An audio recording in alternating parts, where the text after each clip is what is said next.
O interior do Ceará é uma fantástica região que encanta por sua rica diversidade natural, histórica, mas principalmente cultural. Lá podemos ver alguns dos fósseis mais preservados do mundo, observar uma rara ave endêmica, conversar com os mestres de cultura que são verdadeiros museus vivos e entender mais sobre a história de Padre Cícero, uma das pessoas mais importantes da história do Nordeste brasileiro. Além disso, nessa região também fica uma chapada que não é tão conhecida quanto outras do Brasil, mas que tem muitos atrativos incríveis.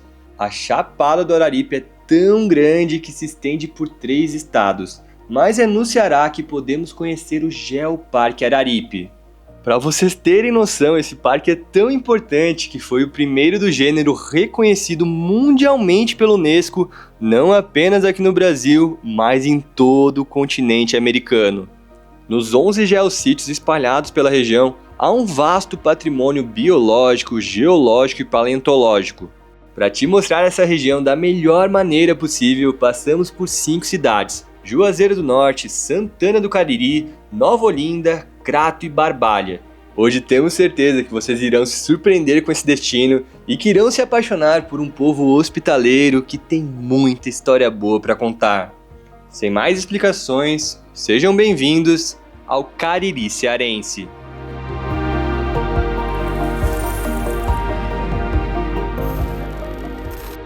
Nossa primeira parada na região do Cariri é uma acolhedora cidadezinha com cerca de 17 mil habitantes. Apesar de ser pequeno, esse local nos reserva grandes experiências e é isso que vamos começar a mostrar agora para vocês.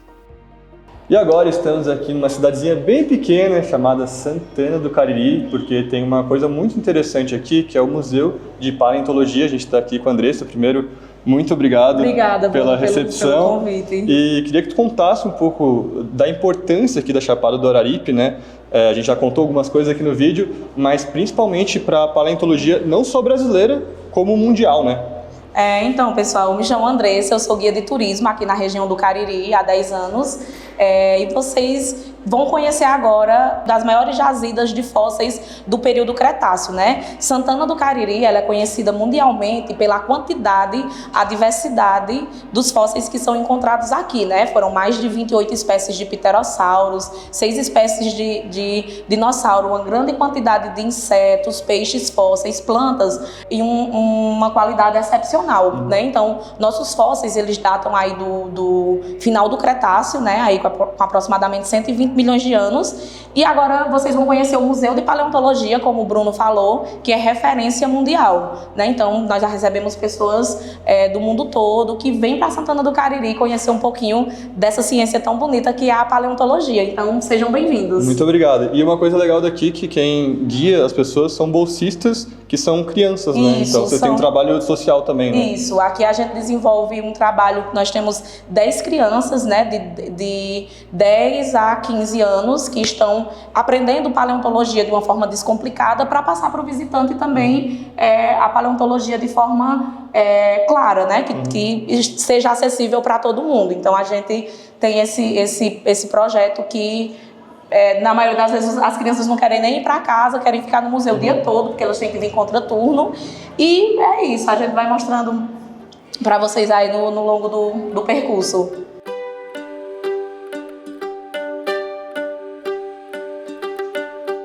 Boa tarde, eu me chamo Laura, tenho 13 anos e sou bolsista daqui do museu. Eu vou acompanhar vocês durante toda a visita. Na parte superior da maquete temos uma representação de uma parte da Chapada do Araripe, a sede de Santana do Cariri, o município que estamos agora. Aos arredores temos alguns sítios, distritos, fontes e minas, e 2 geossítios. Em alto relevo temos o Pontal da Santa Cruz e na parte mais inferior o Parque dos Pterossauros. Infelizmente, o Parque dos Pterossauros está fechado para visita, mas o Pontal está aberto.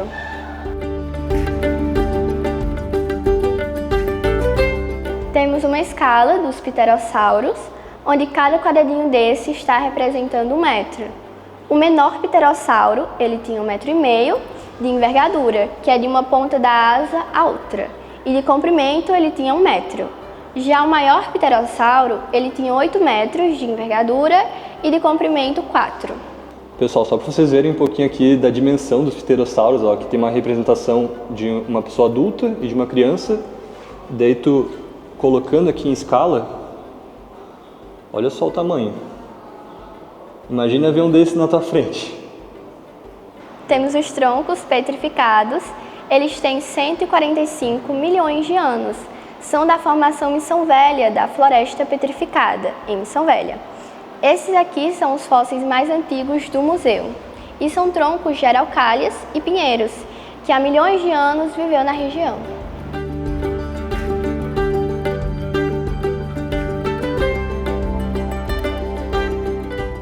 Nos expositores temos as plantas dos 3 grupos, as pteridófitas, plantas samambaias, gimnospermas, plantas com sementes, e angiospermas, plantas com flores e frutos.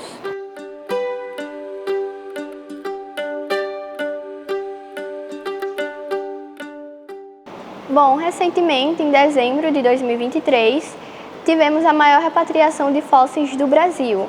Ao todo, foram 998 peças, que incluíam pterossauros, peixes, plantas, entre outros. Nesse expositor, temos 2 fósseis que voltaram nessa repatriação. São 2 fósseis de um pterossauro, mas também dá para observar um peixinho.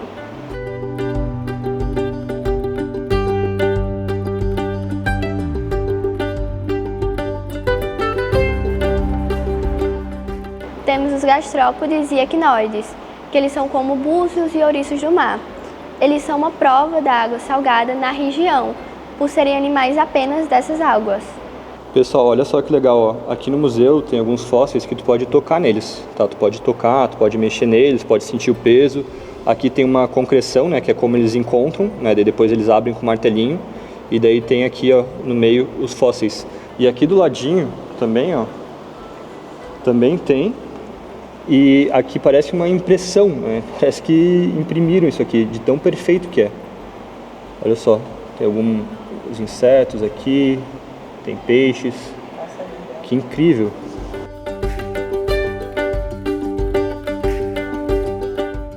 Já estamos quase finalizando aqui a nossa visita no museu e só mais uma coisa, que aqui também tem uma loja, daí vocês podem comprar como esse chaveirinho aqui, que tem algumas representações, né, de réplicas dos fósseis que tem aqui. Daí servem para 2 coisas, uma delas é evitar o tráfego, né, eu já contei aqui, a gente já ouviu aqui um pouco de como às vezes essas coisas se perdem, né, vão para outros países, às vezes até a própria população acaba pegando um pouco da nossa história, né, um pouco da nossa cultura, isso vai se perdendo, então isso aqui é um pouco para evitar isso e também para ajudar um pouco nos custos aqui de manter o museu e desenvolver todo o trabalho que eles fazem aqui.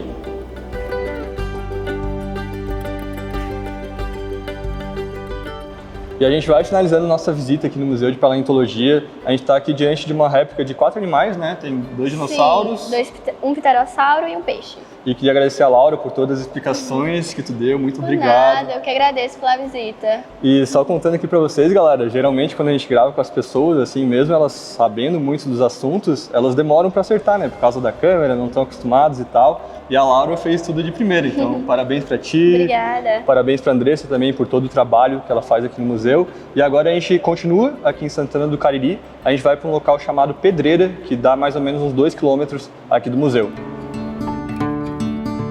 Agora chegamos aqui na Pedreira. Andressa, nos conta um pouco do que a gente vai fazer aqui e ver aqui também. Então, pessoal, nós estamos aqui no afloramento de uma rocha que tem por nome científico calcário laminado, mas ela é popularmente conhecida aqui na nossa região como Pedra Cariri, né? É uma rocha sedimentar que tem aí aproximadamente 112 milhões de anos. E nesse exato local que nós estamos, há milhões de anos atrás, era um lago, né, o que a gente chama hoje de paleolago. E aqui nós tivemos as condições ideais para que o processo de fossilização acontecesse de uma forma tão perfeita que vocês vão estar vendo aí ao longo do vídeo, tanto no Museu de Paleontologia como os fósseis que nós vamos encontrar aqui na Pedreira, né? Nós Nós da Anhanguera Turismo desenvolvemos um trabalho de turismo de experiência paleontológica. Então, nós trazemos os nossos visitantes para uma pedreira como essa e o visitante tem a noção de como foi que aconteceu direitinho esse processo de fossilização, tem a experiência de procurar encontrar o fóssil, né, já que aqui a gente tem em abundância, e aí a gente recolhe esse material e leva para o Museu de Paleontologia. Então, vocês vão realmente ter um dia de paleontólogo aqui com a gente. Tomara que a gente encontre algum Vamos peixe. Encontrar. Falou que tem aqueles peixinhos bem pequenininhos, né? Os peixes da espécie da Stilbe-Crandali, que eles são bem comuns de encontrar aqui.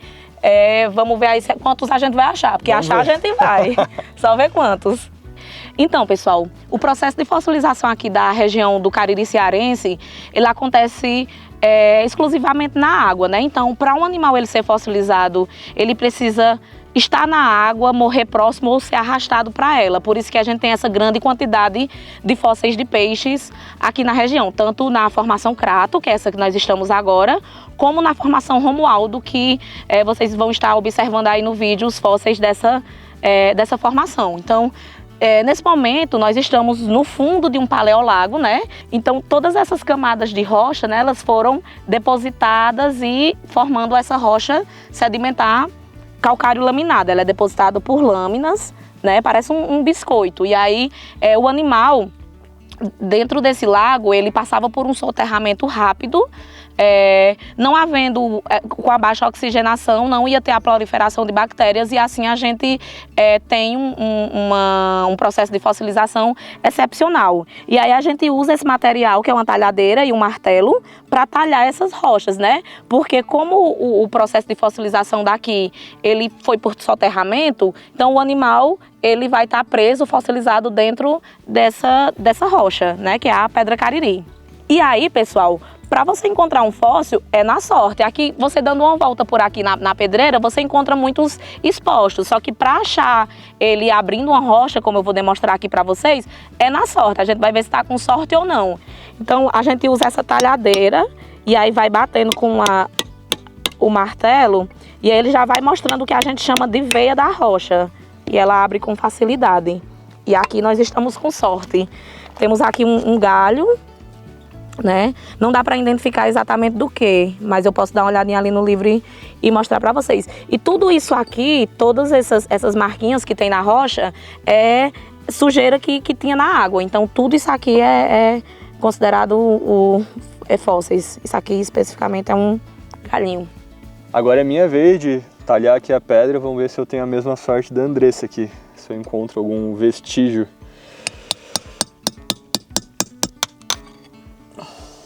Vamos ver.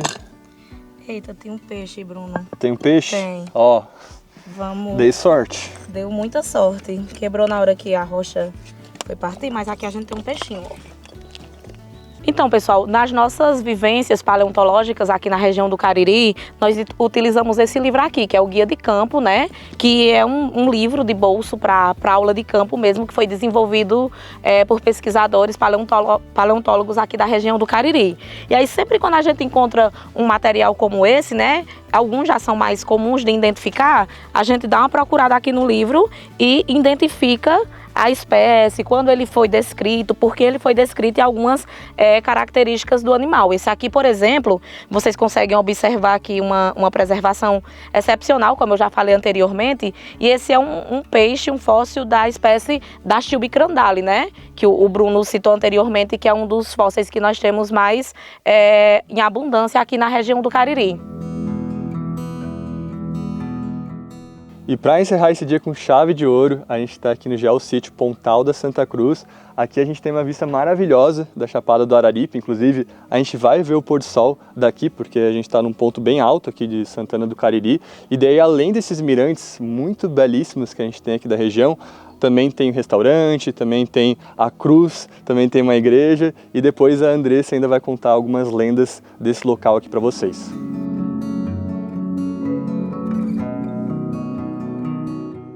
Estamos no topo da Chapada do Araripe, aqui na cidade de Santana do Cariri, a aproximadamente 750 metros a nível do mar, né? Toda essa parte aqui do topo, ela serve como esponja, absorvendo a água da chuva, e essa água volta em forma de nascente aí depois de alguns anos, abastecendo nascentes aqui da região do Cariri, né? O Cariri, na verdade, ele é conhecido como oásis do sertão. A gente tem várias nascentes aflorando aqui na cidade de Santana, Barbalha, Crato e algumas outras cidades. Todas essas nascentes que advêm da absorção aqui do topo da Chapada do Araripe. E aí, pessoal, o Cariri é um lugar único. Eu não conseguiria descrever Santana do Cariri, a região do Cariri, em palavras. Vocês precisam vir aqui para vocês sentirem essa emoção. Aqui no Geossítio Pontal da Santa Cruz, a gente tem várias histórias e uma delas, né, é que esse cruzeiro ele foi colocado aqui para espantar a assombração que estava aterrorizando a população local, né? Isso há 130 anos atrás. Inclusive, tem uma estrada que hoje dá acesso aqui nesse ponto, que foi aberta à mão. Mas como é uma história muito longa, né, eu convido vocês a virem em Santana do Cariri, contratem a Anhanguera Turismo e venham participar desse momento, ter essa experiência única aqui na região. Então, vem para Santana do Cariri, vem para a região do Cariri cearense, que vocês vão ser muito bem recebidos e muito acolhidos. E pra gente se despedir de fato aqui de Santana do Cariri, agora a gente vai comer aqui no restaurante do Pontal. Daí olha só que belezura, aqui um baião de 2 cremosos, segundo a Andressa, o melhor aqui da região, então a gente está ansioso para comer isso. Também tem aqui uma carne de sol, macaxeira e uma cajuína, que é uma das bebidas típicas aqui do Cariri.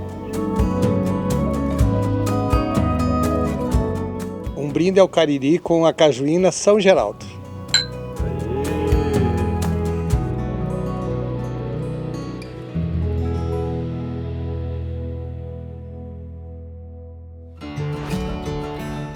Se no primeiro dia conhecemos um pouco da nossa pré-história, começamos nosso segundo dia conhecendo pessoas que são história viva. O Cariri cearense é conhecido como Centro Cultural do Estado do Ceará e hoje a gente vai conhecer um pouquinho mais sobre isso. A gente veio agora pela manhã até a cidade de Nova Olinda, que é uma cidade bem pequenininha, mas aqui moram 2 mestres de cultura e a gente vai conhecer um pouquinho mais da história deles a partir de agora. E a gente vai começar conhecendo um pouco da história de Expedito Veloso de Carvalho, que é muito mais conhecido como Expedito Celeiro. Ele é reconhecido não só nacionalmente, como mundialmente, por seu trabalho como artesanato de couro. Então aqui a gente está no Museu Vivo, que tem tanto o museu em si, que a gente está andando aqui agora, mas também tem a casa do seu Expedito, tem loja, tem ateliê. E depois a gente também vai ter a oportunidade de conversar com ele para conhecer um pouquinho mais dessa história. Olha só quem tá com a gente aqui de novo. Oi, meu povo! A Andressa voltou, ela tá nos acompanhando aqui em Nova Olinda também. E ela tava nos comentando que fora a parte do Expedito ser muito conhecido pela parte da arte dele ali que ele faz, também tem muitas histórias curiosas e uma delas é relacionada ao principal nome do cangaço aqui do Nordeste, que é Lampião. Isso, eu estava aqui comentando com eles, né, que o vô de seu Expedito, juntamente com o pai dele, quando ele tinha uns 16 anos, produziu umas sandálias quadradas para o bando de Lampião. E essas sandálias eram para enganar a polícia, né? Eles andavam se deslocando de uma cidade para outra, usando essa sandália, e a polícia não sabia se eles estavam indo ou se eles estavam voltando, porque a sandália era quadrada. E aí, Expedito lança uma coleção de uma sandália parecida com essa, que era meio quadrada. Tipo um remake que eles chamam hoje. E aí ele reinventou essa sandália e vendeu. Eu comprei até uma, durou bastante. Eu consegui aí me deslocar com tranquilidade também na região do Cariri, viu? E foi sucesso de venda? Foi sucesso de venda. Tudo que ele faz é um grande sucesso de venda.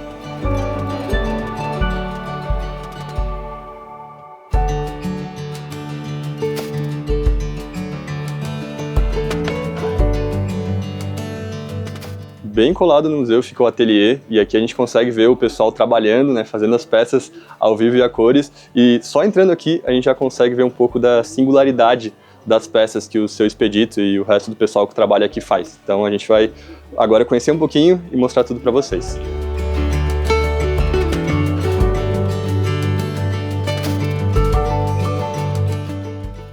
E agora a gente está aqui com o seu Expedito. Seu Expedito, muito prazer. Prazer. Já falei isso pra ti, mas queria falar aqui pro nosso público que quando a gente falou que ia vir aqui pro Cariri, muitas pessoas falaram para eu vir conversar aqui com o senhor, conhecer um pouco da sua história, conhecer um pouco da sua arte. Sim. Então é um prazer muito grande estar falando aqui contigo. E queria começar fazendo uma pergunta, porque a gente aqui tudo é família, né? Nosso trabalho é família, e pelo que eu dei uma pesquisada na tua história, Tu também, né? Começou a arte com a família, aqui também trabalha muita gente de família. Conta um pouquinho isso pra gente. Então, você já contou uma parte da minha história. Família e família lá, né? Família aqui e família lá, né? Uhum. Então, é porque eu sou de uma raça de cabra do sertão, sabe? Que lá no sertão só dava vaqueiro, cigano, tropeiro, cangaceiro, dava, mas a gente não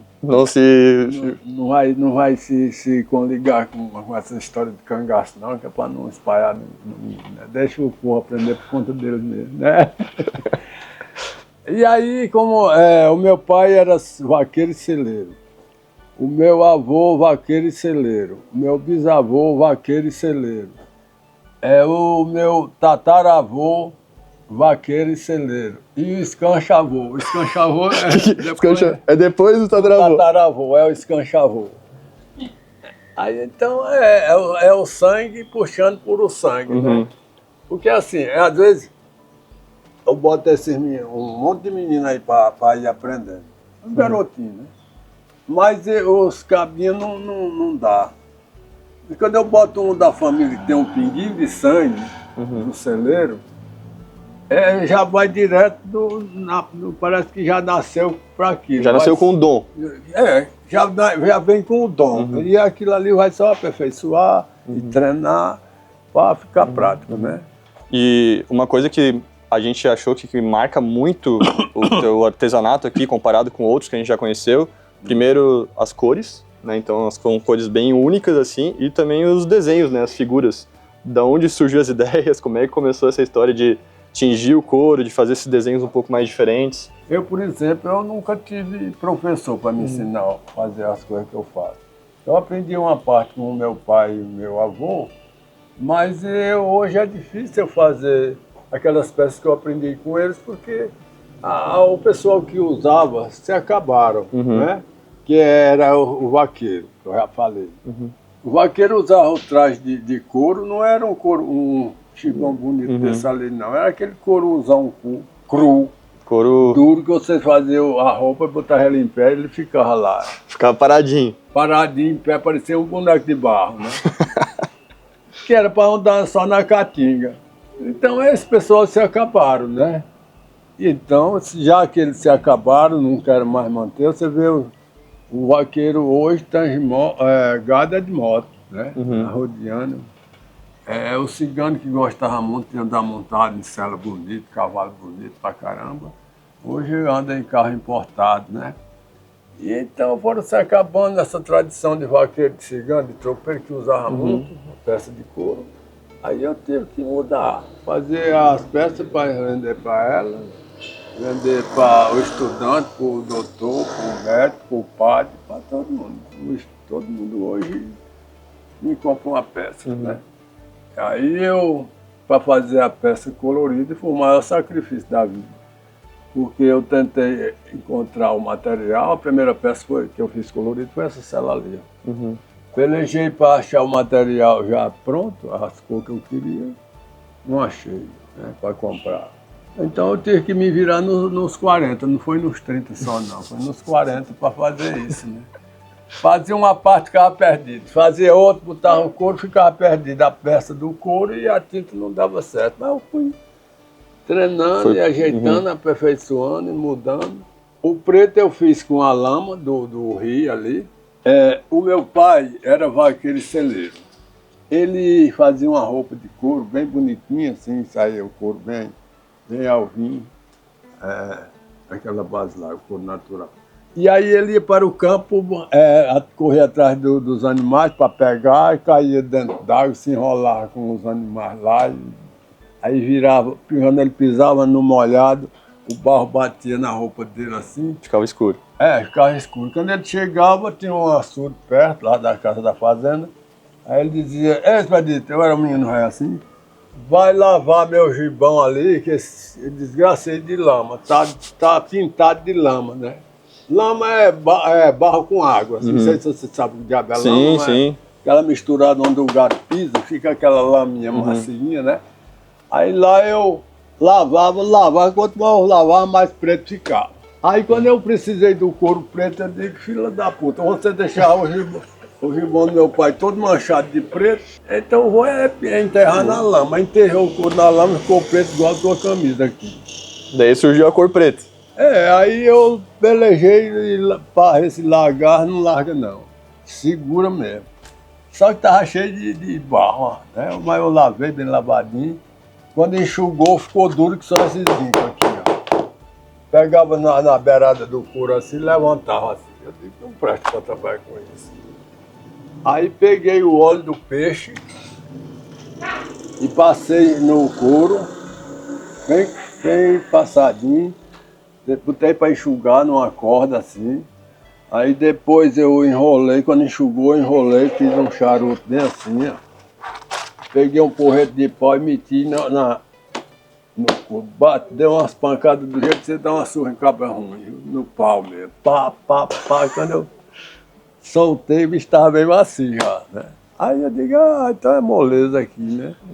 Aí o branco eu fiz com a adequada da cinza da catingueira, o preto com a lama do açude, do rio também ali, e o vermelho com a base do urucum, que chama vermelho sangue de boi, é um vermelho. Do urucum, sim, eu sei. É meio escurão, mas é bonito pra caramba, né? E o marrom eu fiz com a casca do angico. E aí eu fiz a cela do cigano, da cela eu fiz uma sandália pro Alamberto da Casa Grande, depois fiz para Violeta Reis, que era a gestora da UPA, depois fiz para os artistas de televisão, depois fiz para os artistas que faz filme, novela, até a bexiga, hoje não dá conta. E hoje é para todo mundo. Hoje é para todo mundo.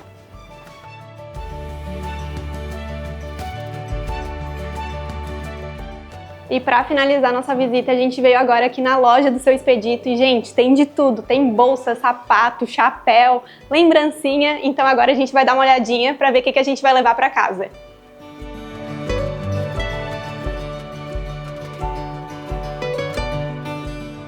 E depois de conhecer um pouco da história do Seu Expedito, agora a gente veio conhecer outro mestre de cultura que mora aqui em Nova Olinda. E na verdade essa aqui é uma mestra, porque a gente vai conhecer agora a Dona Dinha, que ela faz um artesanato de redes que é super reconhecido aqui no Cariri.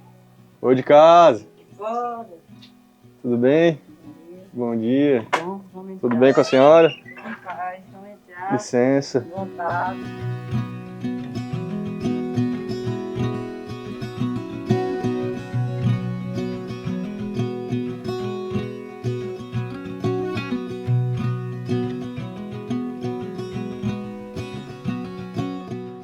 73 anos, 61 De serviço. de serviço. Acho que eu não boto mais uma rede perder, não. E aprendeu sozinha, né, dona Dinha? Sozinha, Deus. Até que eu não aprendi escola, eu não sei escrever, não sei ler, não sei nada, mas não foi falta de aula, ainda hoje tem escola. E é uma coisa, tu tentou ensinar aqui pro pai e pra mãe, um pouquinho que a gente viu, porque a gente já tá aqui um tempinho, tá, galera? E é bem complexo ali, tem que ter uma coordenação. É.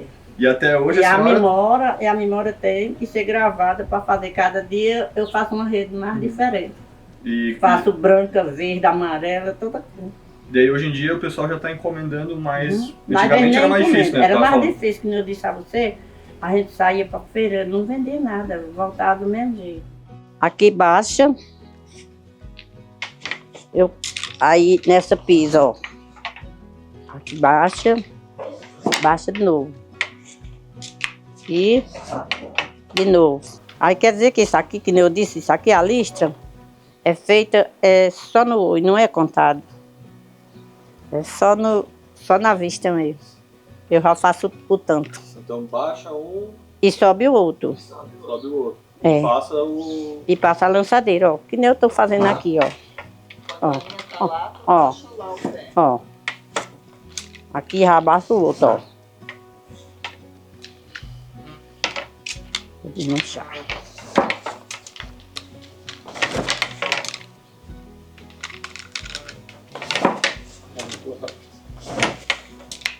Aí é feito tudo lá, ó. Aqui é feito tudo em mão, aí à noite eu empunho isso aqui, ó. Boto as cordas. Faço o pano liso, aí eu mando pra bordar. É feito na mão também. É ponto cruz, né? Ó, gente, eles estão vendo meu serviço, eu quero que vocês venham também. Seja bem-vindo, conhecer meu trabalho. E conversar com a dona Dinha também. O prazer é todo meu, as portas estão abertas. Tá bom? Olha só o que a dona Dinha aqui preparou pra gente. Ela prepara pra todo mundo, segundo o que a Andressa estava falando. Todo mundo.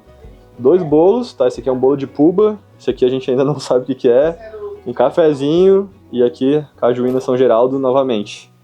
Tá bom, pai?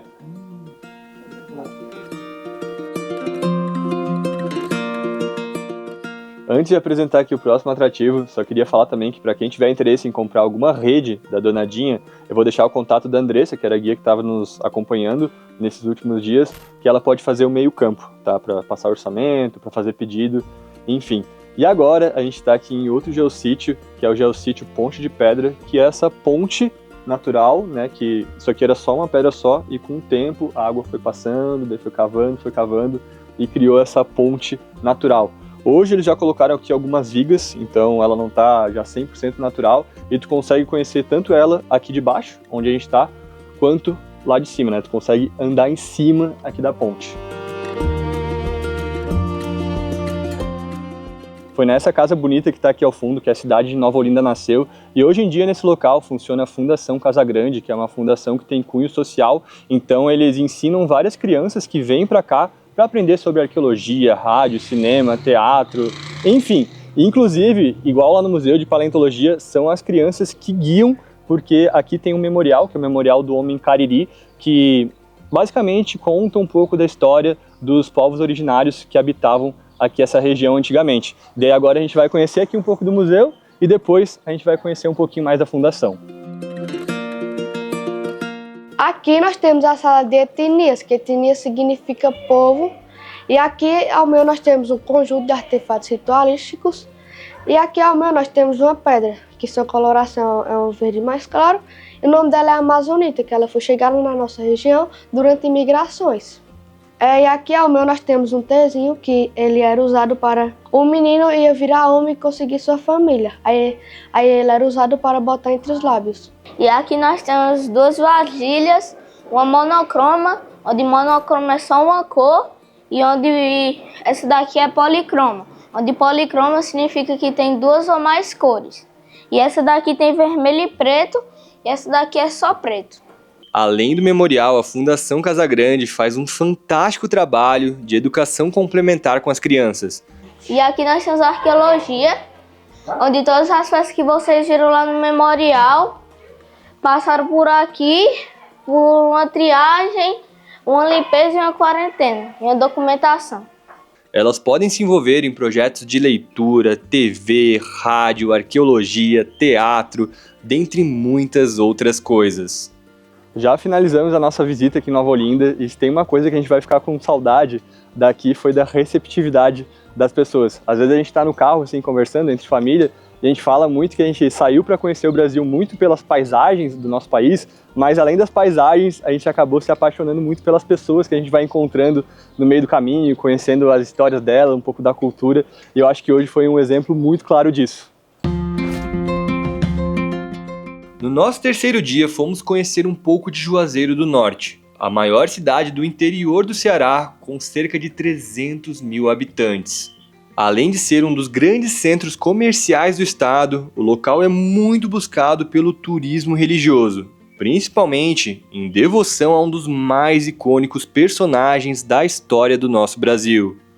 O Cariri é palco da história de muitos personagens importantes do Brasil, mas principalmente aqui para o Nordeste, como Lampião, Luiz Gonzaga, Patativa do Assaré, mas o nome mais famoso aqui da região é Padre Cícero, por mais íntimos, Padim Cício, e ele é tão importante aqui para a região, principalmente para a cidade que a gente está aqui agora, que é Juazeiro do Norte, que tem muitas coisas que tem o nome dele. Eu fiz até uma lista que eu fui pesquisando na internet, mas aqui tu vai ter Avenida Padre Cícero, tu vai ter restaurante, hotel, centro de eventos, horto, mecânica, confeitaria, praça, escola. Tem a estátua aqui de Padre Cícero, que depois a gente mostra um pouquinho mais para vocês. E agora a gente vai contar um pouco melhor a história dele. Na verdade, não vai ser a gente que vai contar, a gente vai estar na companhia da guia Edna, que a gente vai fazer um tour aqui por Juazeiro do Norte e ela vai contando um pouco mais dos fatos da vida de Padre Cícero. Antes de começar nosso tour, é importante falar que esse passeio que fizemos tem cerca de 5 horas de duração, então é impossível mostrar nesse vídeo todas as histórias que a Edna nos contou. Para quem tiver interesse de ter a experiência completa, se algum dia visitar Juazeiro do Norte, vamos deixar o link para contato aqui na descrição do vídeo para vocês. Bom dia, pessoal, meu nome é Edna, eu sou a guia de vocês aqui hoje no passeio. E a gente sempre gosta de começar com uma pequena introdução sobre a vida do nosso cidadão mais ilustre, que é o Padre Cícero. Bom, Cícero Romão Batista nasceu na cidade do Crato, no dia 24 de março de 1844.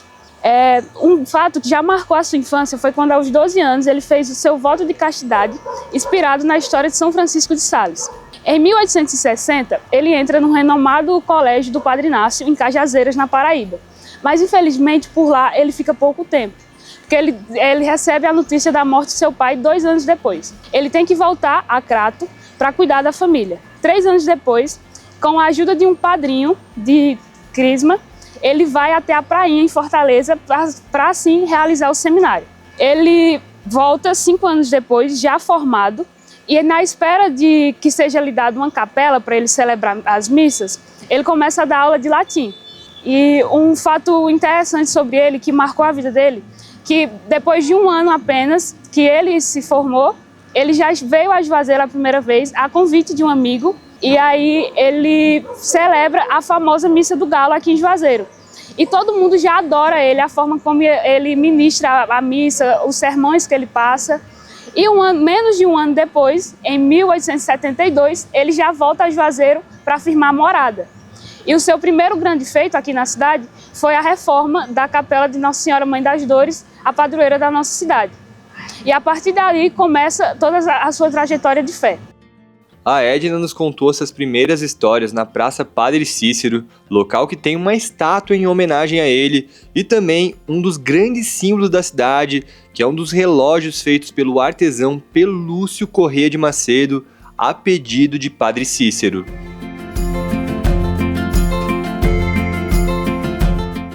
A gente chegou agora no Museu Casa Padre Cícero. Aqui foi a casa do Padre Cícero nos seus 2 últimos anos de vida. Bom, aqui é um museu e a casa dele. Muitas coisas são dele e outras coisas são doações. Essa primeira sala, todas essas fotografias que tem aqui, esses retratos, eram dele naquela época, estavam na casa. Os azulejos já foram trocados daquela época, quando ele morava aqui. Mas tudo ficou preservado para ser o mais antigo possível e remeter realmente a quando o Padre Cícero morava aqui. Bom, como todos os lugares aqui em Juazeiro, aqui tem um lugar que é depositado as coisas que o pessoal vem deixar por intercessão dos milagres, né? E aqui não tem nem metade das coisas que são colocadas aqui em Juazeiro por ano. Passam 3 milhões de pessoas aqui. Dados já foram comprovados, dados do IBGE, porque são 10 romarias e 4 principais. A primeira é a de Reis, que é do dia 26 de dezembro ao dia 6 de janeiro, e a última é de Nossa Senhora das Candeias, que é em novembro, e é uma das mais emblemáticas. Uma tradição foi feita nessa romaria, que é em novembro, que na despedida da cidade, os romeiros jogam bombom do ônibus mesmo. E aí reúne um pessoal. Antes, quando eu estudava, davam até feriado na escola. Hoje em dia não, porque a tradição foi decaindo um pouco, tanto pela pandemia também. Mas assim, se não desse feriado, os alunos faltavam de todo jeito, porque era bombom de graça, né? E a gente lotava garrafas. E se você fosse pequeno, a mãe tinha mania de levantá-lo e colocar assim na janela do ônibus, e você poderia ganhar até bombom e algo melhor, assim, um chocolate, uma pipoca. E era muito legal. É uma coisa que marca a infância de toda criança que cresceu aqui em Juazeiro.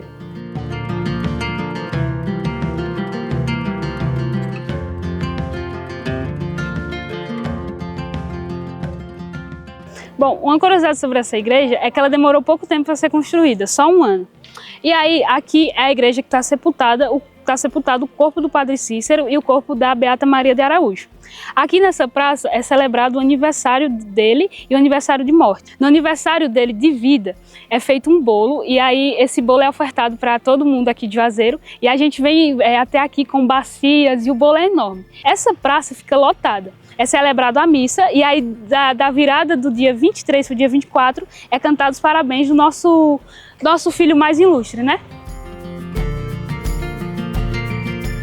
Nossa próxima parada foi na Colina do Horto, que é o local mais visitado da cidade. Chegando lá, fomos direto para o casarão do Padre Cícero, que tem um pequeno museu e um acervo com fotos antigas da cidade de Juazeiro.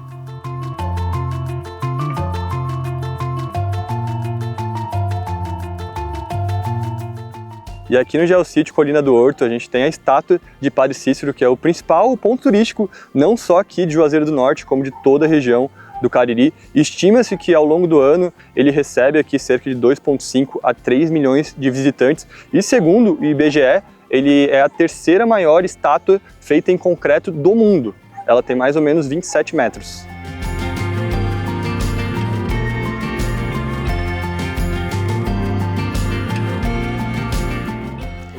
Nessa igreja tem uma das lendas mais emblemáticas aqui de Juazeiro, que é sobre o fim do mundo. Dizem que quando essa igreja for terminando de ser construída, vai ser aqui em Juazeiro o grande fim do mundo. Então, associam ela à igreja que o Padre Cícero queria que fosse construída, mas ela não chega nada perto, porque aquela maquete que tem lá na casa dele é uma maquete de uma igreja em estilo gótico. Aqui não, aqui já é mais atual, já é mais colorida, diferente daquela que eram com cores mais escuras, com torres emblemáticas. Então, essa igreja carrega essa lenda, de que quando ela for terminada, o mundo vai acabar aqui em Juazeiro. E aí, muitos romeiros e fiéis têm medo do final da construção dessa igreja, mas isso, na verdade, é só um mito, porque antes de morrer, o Padre Cícero fez essa promessa de construir a igreja. E como ele morreu e não conseguiu, associaram muito isso, a construção de qualquer igreja, a isso. Mas essa não era a igreja que o Padre Cícero queria que fosse construída. Essa é a igreja do Bom Jesus do Horto. O Bom Jesus do Horto é padroeiro aqui do Horto. O Horto também é um bairro de Juazeiro. A Colina do Horto é o final, né, do bairro, e lá embaixo, depois do centro, vizinho, né, colado com o centro, começa o bairro do Horto.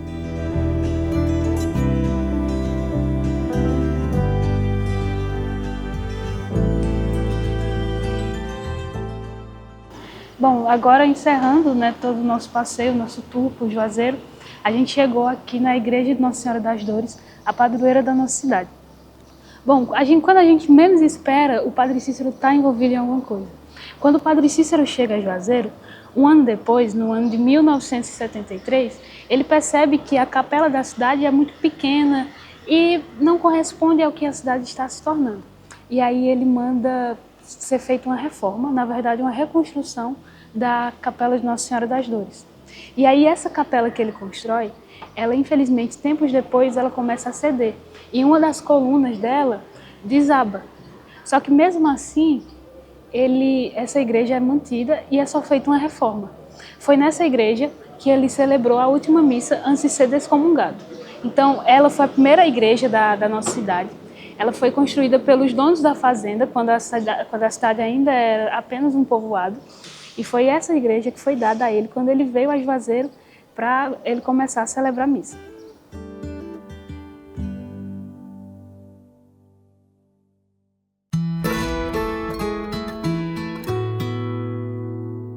Bom dia, galera! Começando mais um dia explorando aqui o Cariri cearense, a Chapada do Araripe. E agora pela manhã a gente está fazendo a trilha do Belmonte, que é uma das mais conhecidas aqui da região. Ela pertence à cidade de Crato. Dei só explicando para vocês como que faz para chegar aqui na trilha, tá? É bem tranquilo, é só colocar no Google Maps ali trilha do Belmonte, que vai dar bem certinho no ponto onde tu deixa o teu carro e daí começa a trilha. Daí sobre a trilha em si, dizem que ela é de nível fácil para moderado, e daí tem vários mirantes ao longo do caminho, né? Daí tu pode escolher quantos mirantes que tu vai querer conhecer, né? Então tu pode fazer desde algumas caminhadas curtas de 1, 2 quilômetros até caminhadas um pouco mais longas, que podem chegar aí a 6 quilômetros de distância. Agora a gente está indo aqui no Mirante do Belmonte, que é o primeiro que a gente tem a opção de dobrar, né, na trilha para chegar nele. E daí até falando outra coisa legal desse rolê aqui, que a gente está andando no meio da Floresta Nacional do Araripe, que é a primeira floresta nacional do Brasil. Então a gente está aqui numa vegetação bem diferente do que as pessoas imaginam que seja a vegetação aqui no meio do sertão do Nordeste, né? E olha só que lindo que tá isso aqui, ó.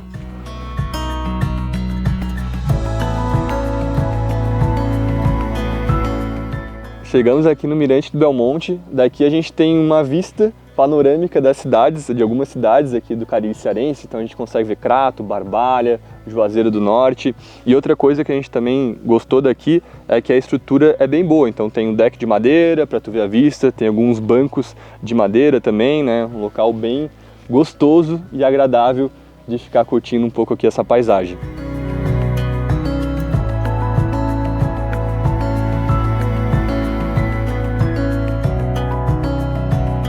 Segundo mirante é o Mirante do Saco. Esse aqui também fica bem próximo do início da trilha, dá mais ou menos uns 800 metros para chegar até aqui. E diferente lá do Mirante do Belmonte, esse aqui já não tem tanta estrutura. Então aqui é um mirante natural, tu tem algumas pedras se tu quiser se escorar, tomar uma água, dar uma descansada, mas a vista é parecida, tá? Então tu aqui também tem vista das cidades aqui do Cariri. Então a gente nem vai ficar muito tempo aqui, a gente já vai dar sequência na trilha para tentar aproveitar mais tempo nos próximos mirantes aqui do dia.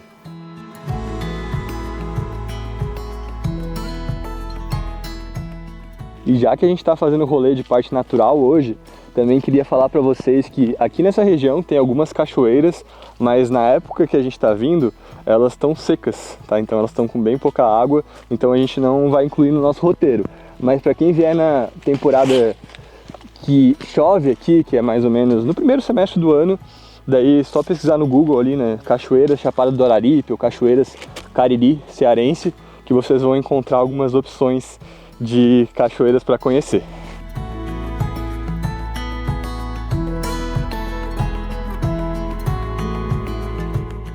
E depois de mais ou menos 2 km de caminhada, chegamos aqui no Mirante da Pedra Branca, que por enquanto é o nosso favorito de todos, porque além da visão panorâmica que a gente tem aqui da Chapada, também tem a pedra que dá um toque especial aqui na paisagem.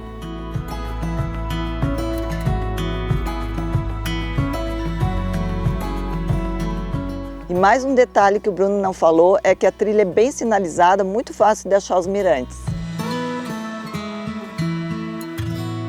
Já começamos nosso regresso aqui da trilha do Belmonte e também falando que depois do Mirante da Pedra Branca tem mais 2 mirantes, só que seriam mais 8 quilômetros do que a gente vai fazer aqui, né? Porque seriam mais 4 para ir, mais 4 para voltar, depois todo o regresso para o estacionamento.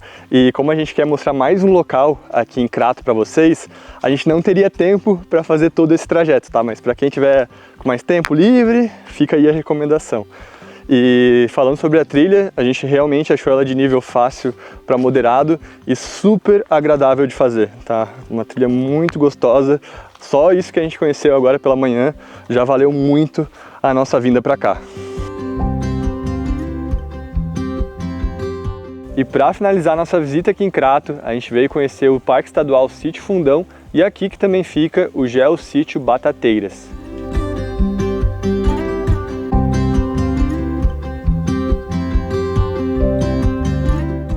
Depois de cerca de 25 minutos, chegamos aqui ao último atrativo do dia, que é o Rio Batateiras, o rio que dá nome ao Geossítio que a gente está aqui agora. E antes de chegar aqui, a gente tem mais 2 pontos de interesse. Um deles é onde fica o centro de visitantes, porque o centro de visitantes fica num local que era uma casa de taipa, que era a única do estado que tinha 2 andares. Então tinha o térreo e também o primeiro andar, tá? Era a única do estado do Ceará que era nesse modelo. E daí, bem do ladinho aqui do rio, também tem um ponto que eles chamam de muralha.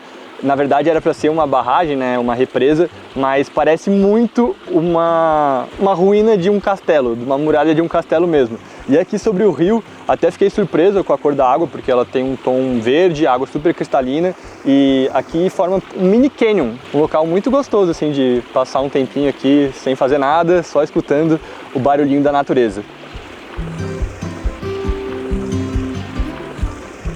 Como eu falei para vocês, a gente está vindo aqui no período seco, então tá com bem pouco fluxo de água aqui no rio.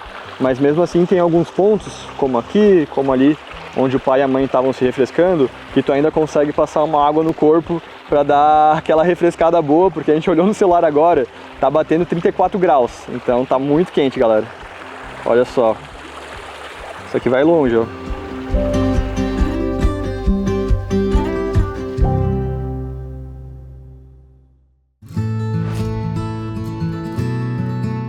Bom dia, galera! Começando mais um dia explorando aqui o Cariri cearense, e hoje a gente veio conhecer um pouco da cidade de Barbalha, que dentre algumas coisas ela se destaca porque no meio das casas mais modernas a gente encontra vários casarões que datam lá do século XVIII, do século XIX. Então agora a gente vai bater um pouco de perna aqui pelo centrinho e mostrar um pouco da cidade para vocês.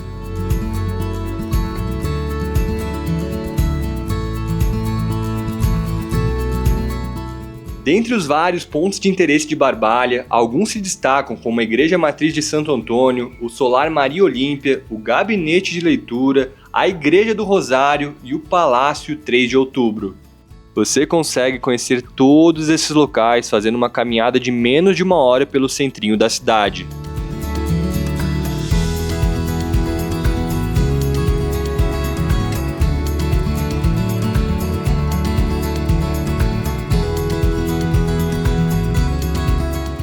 Outro atrativo que vocês podem conhecer na cidade de Barbalha é o local que a gente está aqui agora, que é o Geossítio Riacho do Meio, e aqui é considerado um dos principais pontos para vocês tentarem avistar um dos grandes símbolos da Chapada do Araripe, e a gente não poderia sair do vídeo aqui sem falar dele, que é o soldadinho do Araripe. É uma ave endêmica aqui do Ceará, então tu só vai encontrar ele aqui nessa região, e pelo que a gente estava lendo, é muito difícil de filmar, bater foto, de avistar ele, porque é uma ave que está em extinção. Então só restam cerca de 800 indivíduos e tu consegue ter mais chances de ver ele aqui em Barbalha, em Crato e também em Missão Velha. De qualquer forma, essa trilha que a gente vai fazer aqui no Geossítio também passa por outros pontos de interesse e a gente vai mostrar agora para vocês.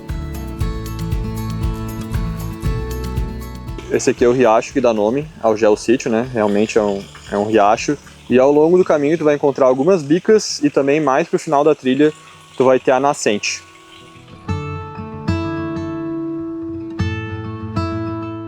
Pessoal, acabei de ver um soldadinho do Araripe bem na minha frente, assim, ele pousou na minha frente numa árvore, eu fui pegar a câmera para bater foto, ele saiu, mas vou continuar com esperanças, e agora a gente está aqui em outro ponto de interesse do Geossítio, que é a Pedra do Morcego, e esse local aqui ele tem um contexto histórico, porque ele serviu de abrigo para um grupo de cangaceiros aqui do Cariri, que eles chamavam de Marcelinos, e esse grupo ele foi fuzilado aqui em Barbalha, lá em 1928, e fora essa história, outra coisa que a gente gostou daqui é que tá cheio de macaquinhos aqui, então a gente...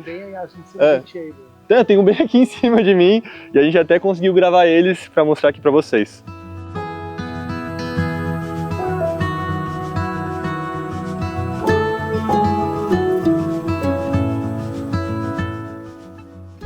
A gente acabou de avistar mais um soldadinho do Araripe e dessa vez todo mundo viu, porque antes só eu tinha avistado, né? Que eu tava sozinho na trilha, daí agora a gente tava andando aqui com calma, daí o pai viu, não sei nem como ele conseguiu ver, daí ele falou, olha lá o soldadinho, o soldadinho. Daí a gente até conseguiu gravar um pouquinho, não sei se a imagem ficou muito boa, porque ele tava muito longe, tava numa árvore bem longe mesmo, e ele é muito pequeno, tá? Ele tem só cerca de 15 centímetros e é um pássaro bem bonito, né? Uma ave bem bonita, ele tem um topete meio avermelhado assim, e cara, muito legal a gente encerrar aqui nosso último dia aqui na Chapada do Araripe, aqui na região do Cariri, conseguindo avistar uma ave tão rara como essa.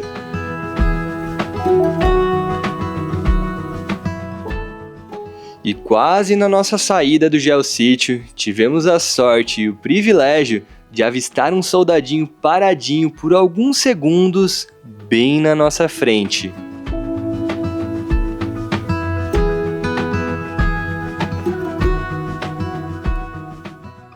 E é isso, galera, finalizando mais um vídeo aqui no canal. Espero que vocês tenham curtido e conhecer um pouco do Cariri cearense. E eu queria avisar vocês que agora a gente tem clube de membros aqui do Rolê Família, então se vocês quiserem apoiar o nosso canal e ter alguns benefícios exclusivos, eu vou deixar tudo detalhado aqui na descrição do vídeo pra vocês. E é isso, pra quem curtiu o vídeo, curtiu as dicas, já faz aquelas 3 coisas com C que todo mundo pede: curtir, compartilhar e comentar. E até nosso próximo Rolê Família. Tchau!